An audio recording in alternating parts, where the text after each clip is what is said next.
I watched my high school acquaintance's life unravel as she got caught in a social media scandal while raising 3 kids, navigating a rocky engagement, and trying to plan a wedding that tore her entire family apart with drama, secrets, and petty feuds. So, a woman I knew from high school is preparing for her wedding. We are both 22. During our final year, she became pregnant with her first child, fathered by Adam as we'll call him. Her highly conservative parents disowned her, leading her to live with a friend's family. She barely managed to finish high school, largely due to the generosity and assistance of our teachers and fellow students, which is how we became acquainted. We shared a morning law class, and her severe morning sickness often prevented her from attending. Consequently, I frequently took extra notes for her, tutored her, and delivered her belongings when she couldn't return to class before the bell. Many others offered similar help, and I know she deeply valued our collective support. She welcomed her baby a month after our graduation. Initially, she enrolled in a 911 dispatcher program, which in our area offers stable employment with advancement opportunities. However, she underestimated the course's intensity and eventually withdrew. She then began working in a grocery store bakery, seeing it as a temporary solution. Adam, meanwhile, started an apprenticeship and worked part-time at a hockey rink. He proposed to her on her 18th birthday, citing it as the right thing to do, a sentiment I don't share, but that's not the point. She consistently declined his proposals. After some time, she began an affair. By age 19, she ultimately left Adam for another individual, as she was pregnant again, and it was highly probable that this new person, Brad, was the father. Since neither could afford legal counsel, establishing a custody arrangement became chaotic. Their parents intervened, leading to an unofficial 50-50 split. The baby was indeed Brad's, and things were stable for about 9 months until she discovered Brad was having an affair with his teaching assistant. Brad decided to provide child support but preferred minimal contact with the child, primarily around holidays and 1 weekend a month for his parents' sake. She then returned to live with her parents, now all 20, who only accepted her back due to the presence of their grandchildren. On a positive note, at 21, she successfully completed the year-long dispatcher course with distinction. After a year of working as a dispatcher, now at 22, she encountered a police officer named Chad, 26, who was married and happened to be Adam's second cousin. I don't recall their exact relation, just that Adam and Chad shared a somewhat distant family tie. She began an affair with him. Infidelity, it seems, is quite common among law enforcement officers. She became pregnant. His wife divorced him. Chad proposed, again stating it was the right thing to do. She accepted, and her parents once more expelled her from their home for her actions. She moved in with Chad, bringing her 2 children. They started organizing the wedding, which, given the circumstances, seemed destined for disaster. Adam was furious. He had been deeply in love with her and hadn't truly recovered from their breakup. While she had rejected his proposals years earlier, she accepted one from his cousin, who proposed for the same stated reason. Adam initiated a call for family loyalty, creating divisions over who should attend or contribute financially. Furthermore, their planning efforts were complicated by various issues. Her parents explicitly stated they wouldn't attend with half of her family, and her younger sister actively sabotaged any arrangements they managed to make. She asked me to be a bridesmaid. I declined, citing my residence in a different province. In truth, I wanted no involvement in the unfolding chaos. I've merely observed the arguments and events on social media, as it has honestly been the most bewildering spectacle all year. It struck me as odd that she even asked, as we were never truly friends, just cordial acquaintances in high school. I simply offered assistance in one class because she needed it and I could provide it. I was just being considerate, but seeing how things unfolded, I now feel a sense of sadness for her. 3 children in 4 years, and she has alienated so many friends and family members due to her choices. I'm conflicted between feeling sympathy for her and simply despairing. We originate from a city of over 400,000 people. She comes from a neighborhood characterized by extremes, either deeply religious or what might be termed white trash, with no middle ground. However, our high school was located in a completely different area. Our school offered a thorough sex education program, distributed free condoms, and provided resources for birth control access. They also had programs for pregnant students or teen parents. There was even a class using infant simulator dolls for high-risk teen pregnancy candidates, but she wasn't considered high-risk, so she didn't attend that. I'm unsure if contraception simply wasn't effective for her, or if she never attempted it. She began to alienate her friends after her affair with Chad became public, as people weren't exactly thrilled about her breaking up a marriage.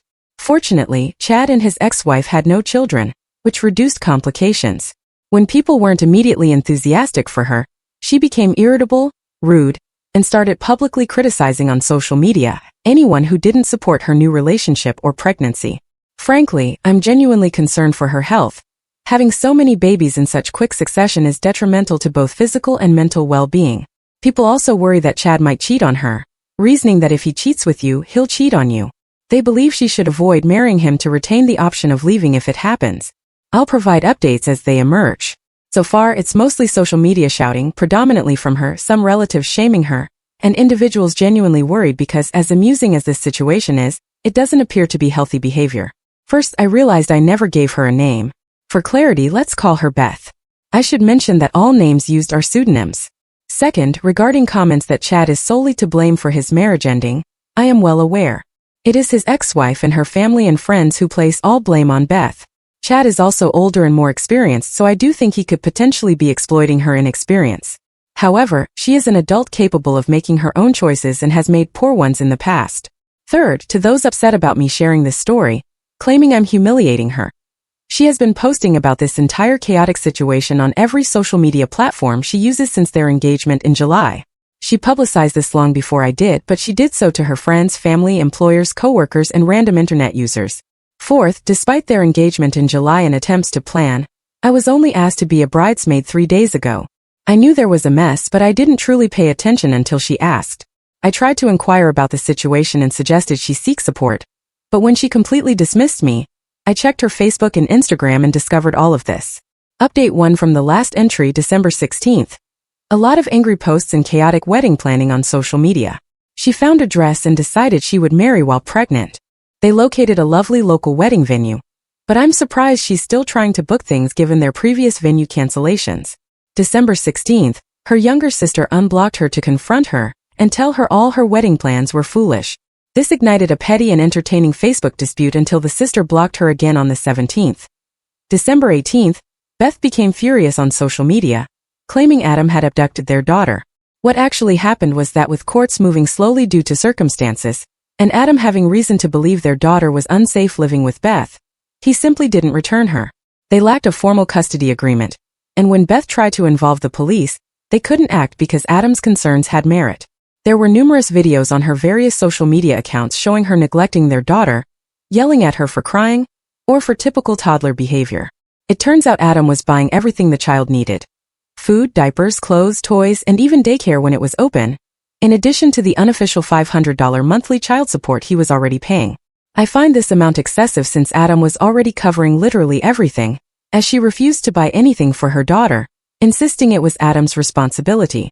Furthermore, after the immediate post-birth appointments, Beth never took baby A to a doctor. She always deferred to Adam. Baby A's pediatrician has never met Beth. Beth even attempted to get Chad to intimidate Adam or interfere, but the local police are under intense scrutiny after several corrupt officers were exposed a few years ago. Essentially, the police and the social worker they ultimately called informed her there was nothing she could do until the matter reached court. The social worker encouraged her to attend therapy and parenting classes, but Beth refused, launching into a 15-paragraph Facebook rant about not needing them, despite clearly needing both, and used offensive language towards the social worker. December 19th to 24th. A continuous stream of social media rants, calling anyone who didn't endorse or excuse her behavior offensive names, slurs, and many other creatively horrid things. Both she and Chad are also now under workplace investigation, though she seems unaware of why. I'll take this moment to remind everyone that 99% of this information comes from her public social media pages, where her coworkers are friends and her place of employment is listed. December 25th. I am officially mortified to know this woman. I didn't check her Facebook until the evening. I didn't want holiday drama first thing on Christmas. In the morning, she wore a beautiful blue maternity dress, Chad was in his police uniform, and baby B was in a purple romper. She then live-streamed her and her family going to the courthouse to get married on Christmas Day. According to her Twitter, part of this was because their latest venue canceled due to increased cases. Overall, it was a rather tasteless act in my opinion, as she repeatedly stated her intention for her wedding anniversary to overshadow Christmas for her children, because it's so much more special, you know. I am so relieved that baby B's grandparents are pursuing guardianship. But here's the issue. The courthouse isn't open due to current circumstances, and also because it's Christmas, and Canada has a predominantly Christian history. She then had a complete meltdown. When Baby B cried because, understandably, her mother was screaming hysterically and frightening her, Beth called her a very offensive name. Yes, I am completely finished with this person. December 28th.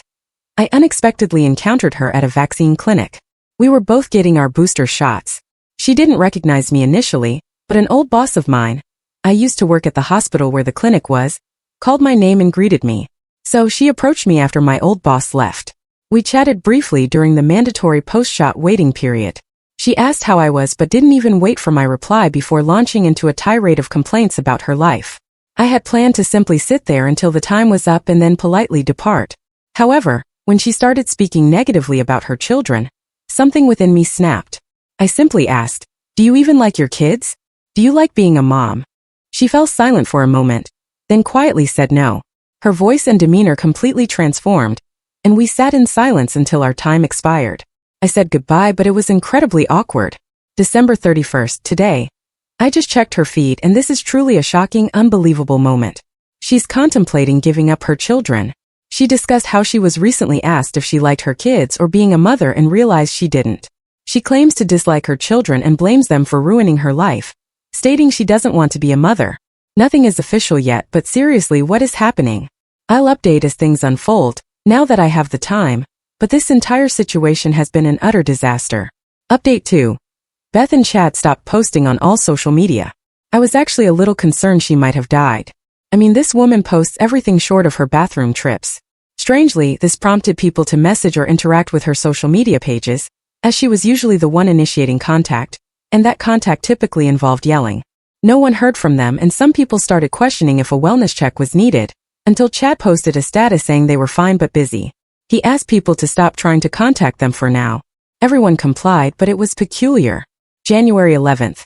I received a notification that Beth and Chad were active on social media again, but I wasn't in the mood for drama, so I didn't check their posts. January 12th, today. She messaged me on Facebook asking me to be her maid of honor. She also went on about a resort in Cancun where she and Chad plan to have their wedding this coming February. The current health situation is severe in our area, so no one should be traveling anywhere. I've even had to postpone my return trip to the province where I attend university. Travel is ill-advised for everyone.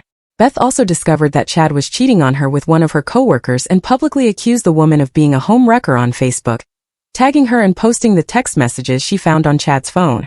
However, Chad is the love of her life, so she forgave him, but not the other woman, which I find incredibly hypocritical given how she and Chad got together. She also sent pictures of potential bridesmaid dresses, and they are truly the most hideous dresses I've ever seen. I know some brides aim to look significantly better by comparison, but this was beyond ridiculous. One resembled a partially deflated balloon adorned with feathers. She also openly admitted that she expected every attendee to pay $3,000, with $2,000 going towards the guest's stay at the resort and $1,000 going to her and Chad. They also anticipated wedding gifts so they could get their room free. Apparently, she spoke to someone at the resort, and if enough people booked rooms, she and Chad would receive theirs for free. She also wanted the money given directly to her, rather than the hotel, so people wouldn't realize she was pocketing $1,000 of their money. Beth sent me a picture of her desired wedding dress, and it is definitely a clubbing dress. If that's what she wants, that's fine, and for the record, I do think she would look great in it. This is Beth's current dream wedding dress, but she expects all guests to dress in black tie. She's already sent a list of unreasonable demands. Honestly, there's much more, but I didn't feel like typing it all. She posted the list on Facebook and Instagram, and people are already calling her a bridezilla. I was also somewhat unnerved because, aside from our brief conversation at the hospital and her initial bridesmaid request, we hadn't spoken since high school. So, I politely declined, stating that the virus and my studies were my primary concerns. Then, I decided to check her social media to see if she'd posted anything. She had, and everything was basically back to how it was before her hiatus, except her children were nowhere to be seen. No look at my cute baby. Pictures or kids crying in the background of her videos. Nothing. However, based on her new pictures of herself, she has given birth to baby C. She's clearly still recovering, but she definitely had a baby, and that baby is not on any of her social media. So when she responded to my decline with an attempt to guilt me into being her maid of honor, I asked her where her children were. Her response was, "Oh, I left them at the side of the road on our way home from the hospital. Those freeloaders could walk home, Lola." I replied, Please tell me you're not serious, especially since it looks like she had the baby days ago. And she said, I was just joking. You shouldn't be so serious all the time, honey. My thought was, you made a joke about child abandonment/abuse. You're not being serious enough. And then I finally got the update on the children. When I rejoined our conversation, she mentioned that the doctor who delivered baby C gave her birth control, and she was surprised because after her first pregnancy, she asked her doctor for it, but he refused. She mentioned her old doctor was also her mom's and sister's doctor. She ended up asking the doctor who delivered baby C to be her new doctor. I hope that works out. After learning all this, my conversation with Beth started to decline. Beth. Wait, did you actually think I would just leave my kids at the side of the road? I just didn't want to be a mom, but I wasn't a bad one. Me. Beth, I think you've experienced a lot of trauma in the past few years, and it has affected you mentally. You should speak to a professional. Beth. What, you think I'm crazy? Me, no. I think being kicked out as a teenager due to a pregnancy and having your family actively reject you and try to sabotage you must have been very painful. Plus, pregnancy puts a lot of mental stress on women, and you've had 3 in such a short time. I just want you to take care of yourself and achieve what you want in life. And I believe that will begin with you addressing your mental health. Beth. What I want is for you to go straight to hell. Beth then called me every derogatory and offensive word she could conceive of. One of the words she used was a slur targeting people of my ethnicity, and my blood is boiling that she thought it was acceptable to say that to me. So I am now on her hit list. She has been bombarding my social media all day. On her last Facebook post where she called me a slur, she stated she still expected a significant wedding gift from me. Absolutely not. So I've blocked her on everything and decided to sever all contact. This will be my final update. In summary, Beth went silent on social media for a period, had baby C, and then gave up all her children. Baby A remains with Adam. Baby B and baby C are with a mutual cousin of Adam and Chad, and baby B's grandparents have access. Chad cheated on her, and she forgave him, though she probably shouldn't have. She decided to have her wedding in just over a month in Cancun, and is already making unreasonable demands of everyone. She asked me to be maid of honor. I politely declined. I also suggested she consult a mental health professional because of the trauma she's endured in recent years, and she cursed me out. She also used a derogatory term directed at people of my ethnicity, which was the final straw. I'm now on her hit list, but her children are safe and I have no desire to attend any weddings, so I'm completely cutting contact and have already blocked her on all my social platforms. Alright, so I know I said that was my last update, but honestly it's 2024. The narrative continues to write itself, and this chaos seems to refuse to quietly subside. Many former high school acquaintances have been contacting me to ensure I've seen what's happening. If you're new to this ongoing spectacle, prepare yourself, because Beth's story has managed to implode even further than before. After I blocked Beth everywhere, I lived in blissful ignorance for a few months. There was a sort of unsettling quiet, no tagged confrontations on Facebook, no blurry, heavily made-up selfies with cryptic captions about fake friends. Just peace. Then a mutual acquaintance, let's call her Jay, messaged me in late March. You need to see Beth's TikTok. I initially ignored it. Of course, that lasted only until Jay sent me a screen recording, and I admit I watched. First, Beth hadn't actually gotten married in Cancun. Apparently, the resort declined to finalize the reservation because she attempted to run her "give me the money and I'll handle it" scheme with half the guest list. When people caught on to the extra $1,000 markup for Beth and Chad's room, many pulled out. Then, a second wave of a health crisis hit, leading to the cancellation of Chad's vacation leave since, as a police officer, he was needed. Beth, true to form, resorted to social media and exploded. This led to a 5-part TikTok series exposing how jealous, ungrateful freeloaders ruined my special day and stole from a pregnant single mom. That's a direct quote, except she wasn't pregnant anymore. But then the comments. Oh my goodness, the comments. It began with her small, usual following defending her, but then someone with a popular true crime TikTok account stitched her video. This person had screenshots of all Beth's past rants, from calling her own child an offensive term to publicizing other people's private matters, and it went viral. Suddenly, Beth's public outbursts were being stitched, duet and parroted, and her wedding guest registry extortion was everywhere. People unearthed the call-out post she'd made when Chad cheated. Then someone else posted screenshots from the resort group chat, which included a spreadsheet Beth herself created detailing who had paid and who hadn't. Her payment app account was visible, and people were scrolling through her feed for more drama. Beth, believing she was on the verge of fame, leaned into it. She abandoned the wedding entirely and reinvented herself as a mom of zero Canadian drama queen. Here for messy vibes, not babies. She declared, seemingly without irony, that she was permanently done with men, marriage and motherhood. Chad, for his part, removed all traces of her. He has since been suspended from the police force for personal misconduct. The exact details aren't public, but the rumor is his wife's family filed harassment charges when he repeatedly showed up at her workplace after their divorce. That, combined with the infidelity involving a dispatcher who, it turned out, was also married, made him unwelcome in the local police social circles, and he has since left the province for a fresh start. Most people would seek some quiet time, perhaps to recover, but this has never been Beth's way. With no children and no wedding, she decided to leverage her internet notoriety to become an influencer. Her chosen niche, ex-mom life, as if it's a relatable lifestyle. She created explanatory videos about choosing personal freedom over family, navigating baby daddy drama, and why you should never share credit card information with relatives. For a brief period, she accumulated a few thousand followers who appreciated a good train wreck. But then a twist. A local news reporter caught wind of the story, supposedly because Beth applied for a single mom who triumphed over adversity profile designed to promote social services. This ignited a chain reaction. The local children's aid workers, the same ones Beth had cursed out back in December, saw the videos and initiated a new investigation, not into her, but into how custody arrangements happened so quickly and why no formal legal transfers existed. It turned out Adam never properly obtained full custody of their daughter. He simply kept her. Baby B's grandparents were housing their grandchild out of province based on an informal agreement, and Baby C's paperwork was incomplete. Suddenly, all the families were pulled back into family court, and everyone was compelled to give sworn depositions.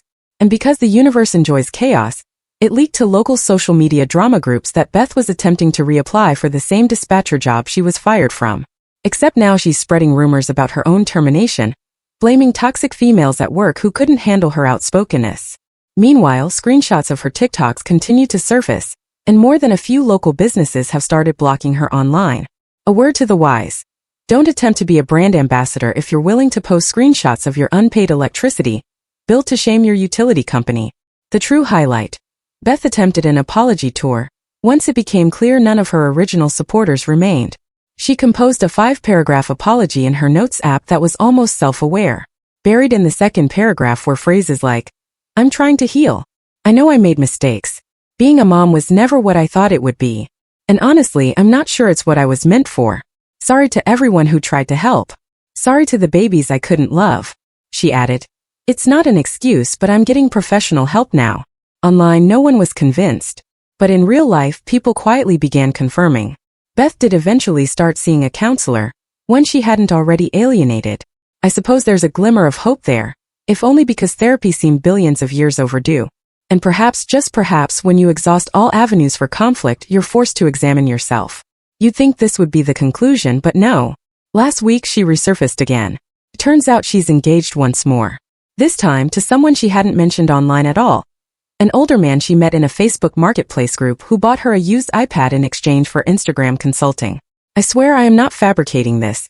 She posted a soft launch photo, just the man's tattooed arm with the ring, captioned, "Some people get a third chance. Lucky me gets a fourth." I checked the guy's social media. He seems harmless, mostly posting about fishing and manifesting positive energy. But honestly, I'm completely done. Every time Beth publicly consumes another part of her own life on social media, it's like watching one of those trashy reality TV shows you pretend not to enjoy, but then it drags on for 5 seasons too long, and you have to question its purpose. I hope she is in therapy. I hope she truly sorts things out. Any more dramatic turns, and I'll let the tabloids cover it. For now, Beth, I'm consigning your story back to the blocked folder, with my sole hope being that you allow your children a chance at a normal life, far away from Facebook Live videos and influencer-era rants. Alright, so here's your latest wild dispatch from Beth's world, because apparently, one last update is the greatest deception of my adult life. It's now well into spring 2024, and the repercussions of Beth's public meltdowns have evolved from viral TikTok drama into what frankly feels like a small-scale suburban reality show with even fewer boundaries. First off, Beth's social media hiatus was short-lived. By mid-February, she had subtly launched her new influencer persona with a rebrand, a vibrant pink logo, a slogan from shame to shameless, and a barrage of stories about abandoning toxic motherhood. She has doubled down on the ex-mom angle as her brand, hosting regular live streams titled things like "Selfish Heals," "Why I Gave Up My Kids and My Guilt," and you only regret the kids you keep. The tone oscillates between radical honesty and manipulative oversharing, as if at any moment, she's about to start selling life coaching sessions to desperate single women. Honestly, it's morbidly fascinating, like watching someone try to win at social media by intentionally stepping on every possible trap. And yes, by now her audience has fractured into three groups: those watching the catastrophe unfold, those hoping for her redemption, and a small army of mommy-shaming warriors who treat her like a final boss of internet villainy. The comment battles are relentless. Threads about her have reappeared on at least 2 local online forums, and people in her old neighborhood discovered her videos and started cross-referencing details. Some even posted about seeing her filming stories in the grocery store. She was ranting in the bakery aisle. No one is safe. The true explosion of the plot occurred in March, however, when Child Services, who became aware of the situation via her public TikToks and a tip-off from irate parents, actually intervened to formalize the entirely unofficial child arrangements. This involved actual home visits to her former residence, Adam's apartment, and even the home of Baby B's grandparents. Beth, completely unbothered, transformed this into a multi-part story arc, vlogging herself cooperating with state harassment, while posing in oversized sunglasses and a Not Your Martyr hoodie. Details emerged. It turned out the transfer of the children had been even messier than anyone realized. Adam had attempted to gain custody, but without legal representation, the filings were incomplete, so everything reverted to an actively under review status. Baby B's grandparents were frantically contacting lawyers, and the cousin housing Baby C had to produce receipts for every single medical visit since birth. And yes, Beth publicly disclosed the cousin's real name to her followers, alleging kidnapping. In a turn of events that is either infuriating or poetically just, the courts chose to maintain the existing arrangements, citing the best interests of the children. But now, with finally formalized legal custody, there are no more back-alley agreements or relying on grandma's spare room as the sole documentation. Adam finally gets supervised visits for the younger children, and the cousin's role is now legally recognized, despite Beth's tearful livestream claiming she had been robbed. Meanwhile, Chad is entirely out of the picture. He relocated to the Maritimes, disabled all social media accounts, and his name has been deliberately excluded from conversations by everyone, likely hoping the entire mess will disappear as quickly as possible. No one misses him. Beth's career prospects, however, are a catastrophe. She did indeed attempt to get rehired as a dispatcher using a fake resume, which is not nearly as clever as she believes, considering the city's HR personnel also follow local social media drama. She also applied for several social media consultant positions, but as the internet works, everyone performs a quick search and discovers the entire saga. The best instance was when someone posted in a jobs group, "Anyone having trouble with this influencer wanting $300 and a gift card to critique my LinkedIn?" Legendary. The part that genuinely left me speechless, though, is the pseudo-documentary angle. Someone from a production company, imagine true crime meets mommy blogger villain, contacted Beth via direct message, wanting to hear her truth, for an exposé on messy suburban social dramas. Beth eagerly embraced it, going live to announce she would finally have her say without censorship, just the raw facts. She posted screenshots of documents and old messages, most heavily edited and some clearly fabricated. "I know at least half the ones involving me never occurred." And then, as a counter, one of her detractors from the old neighborhood posted her own evidence. Voice messages, text messages, even that group chat spreadsheet detailing Beth's wedding extortion plan in full. The comments section became a war zone for days. Yet, out of nowhere, another twist. Beth's newly announced engagement. The fiancé, Craig, a 44-year-old spiritual entrepreneur with a penchant for healing crystals and abundance workshops. Their How We Met story. She responded to his Facebook Marketplace advertisement for a second-hand ring light. The comments, predictably, were priceless. Is he also accepting donations for his wedding room? Can you manifest child support? Her posts now feature #SalMatinergy and deeply cringeworthy couple photos in matching activewear, available for collab naturally. But the drama that feels the most genuine, the most unexpected, is that Beth actually, for once, fell silent for a while. Rumor has it court-mandated counseling might have finally begun. She posted once, a single photo of a shadowy waiting room. The caption, "Starting over his heart. Pray for me." And then nothing for almost 3 weeks. Some speculate she's finally truly disconnecting. Others think it's merely the calm before another storm. Meanwhile, her children. Adam posts bright, happy photos of baby A at science camp. The cousin has a lockdown private Instagram account, but every once in a while, you see a shot of 3 little ones at the park.